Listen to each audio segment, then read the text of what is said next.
Hey now, look here. Johnny got the fucking apple seed. Hey now, got his guitar and he ready to play. A dibba dabba dibba dobba bo bo. Libba labba libba lo lo lo. We are the Sultans. Swing. Dun, dun, dun, dun, dun. We are the Sultan of Swing. That's a dark song, dude. It's not really dark. It's just like it's a. That'd be a good version of it. I'm old now. I can't remember. That shit happened though when I auditioned for Doom. I think the first time. We weren't a real band then. I had played with them before actually. Or no. I played with the guy that Doom kicked this guy Nate out of their band, and we made friends with Nate. He was a nice guy. He had the perfect hair. The perfect hair. It was hairspray. This was a long time ago. We're talking 1989, 88. Yeah. Had the perfect hairspray do. You know, not too long, but puffy in the back. Total. I think it might even be a mullet. You might even call it. But these were good ones because it was still rock and roll. He had that. And he had a bit of a physique to him, even at a young age. I think he was a football player, son. He had like a good physique. He was just born like that, you know. He always stood out as being, because the cover of the Doom album, they were all ripped, and I'm like, I gotta join this band. I gotta play with these guys someday. And they were all muscular and shit. I think Nate drew it, or somebody drew it. Who drew that? No, Nate had the plates for it. It looked like Theo drew it to me, right? Oh, I'd kill for. You still got those plates? Probably not, huh? Now I know what took you so long to do those shirts, Nate. Yeah, now I know. It's a pain in the ass, isn't it? Then you gotta get the plates. And then the plates wear out, and then you gotta get another. It's a fucking nightmare. Yeah, it's Silkscreen. He was doing that back in '89. He gave me a fantastic T-shirt. It's my favorite. Something wears a favorite shirt. That's my favorite shirt of all time, I think. It was my Doom Divide and Conquer T-shirt when I finally got it. Jay Roller came back one day from school and said, "Yo, dude, Nate got your T-shirt, dude.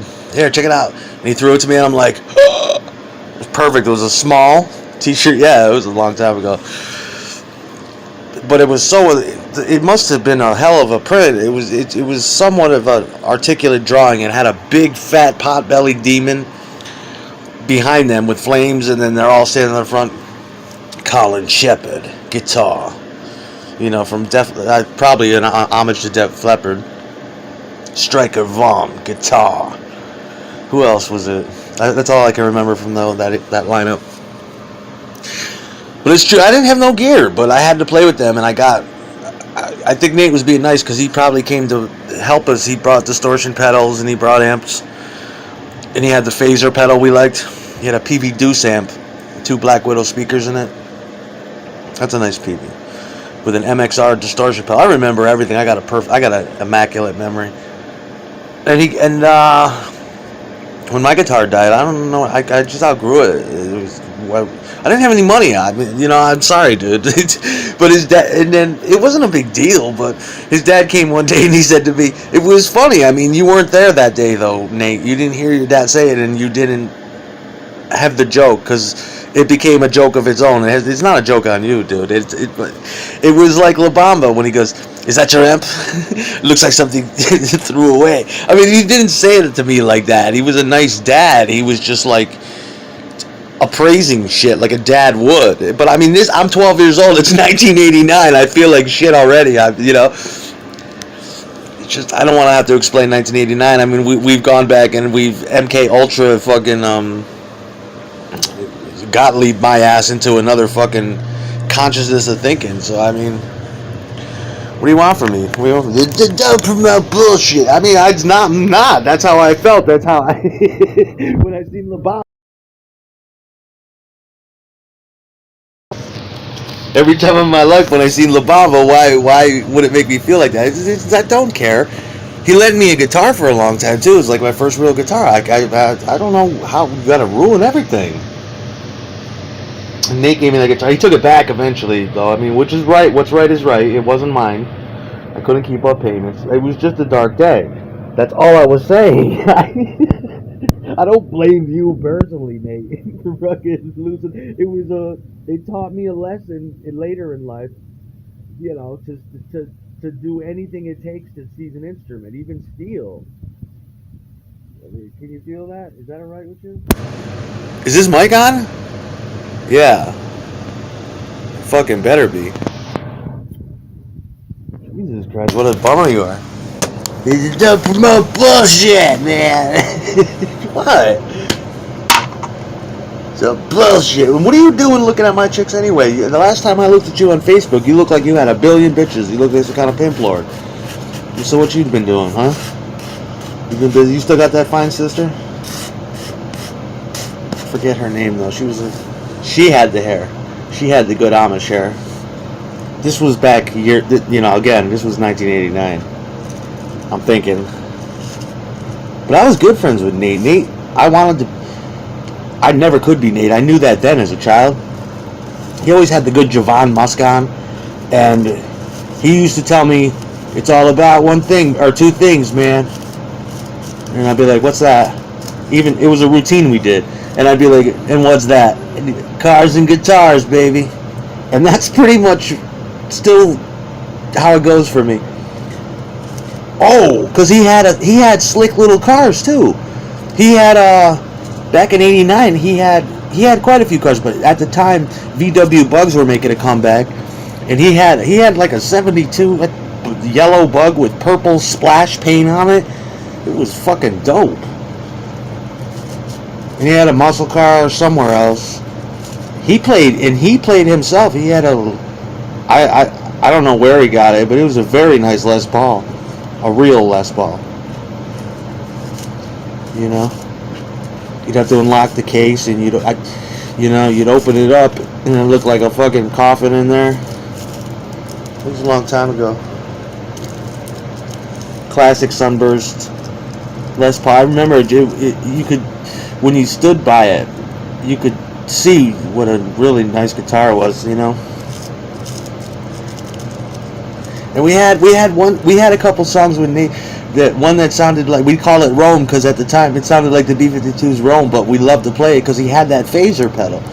It was a stereo phaser, and even though phasers were out of style at the time, I liked them because I was into Jimi Hendrix. It sounded amazing because it had those two Black Widow speakers that would do stereo phasing, and the sound would go wow, wow, wow, wow, wow, wow. We called it, we didn't know what to call it, Coming to America or Rome, because it sounded like da na na na na na na na na na na. And we're like, that could be Rome, but it also could, got a dream, they coming to America. I can't believe I just remembered that. And all I had were these little weird songs with Jay, because we had no distortion, so that they're like these Mel Bay songs. It goes D, G, A minor, C, E minor. You know, these big cowboy chords. But I finally got a distortion pedal one day.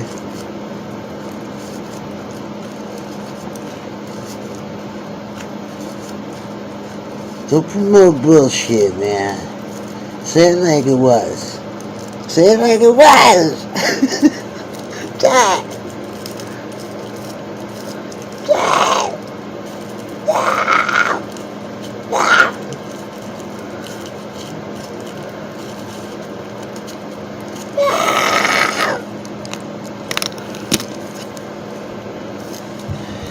Got a dream, they're coming to America. Da da da, key change, they're coming to America. It's so fucking embarrassing, isn't it? Got some arms for the arms race. They coming to America. Nicaraguans with base cocaine. They traffic to America.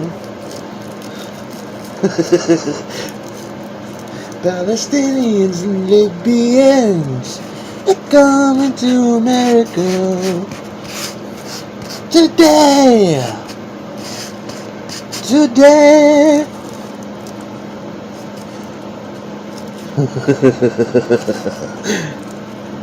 Yeah. It don't take money, don't take fame, don't need a credit card to ride this train. Just young and innocent, be cruising times. It might just save your life. That's the power of love. Can you feel it? Ooh. They say the heart of rock and roll is the beat. And from what I see, I believe 'em.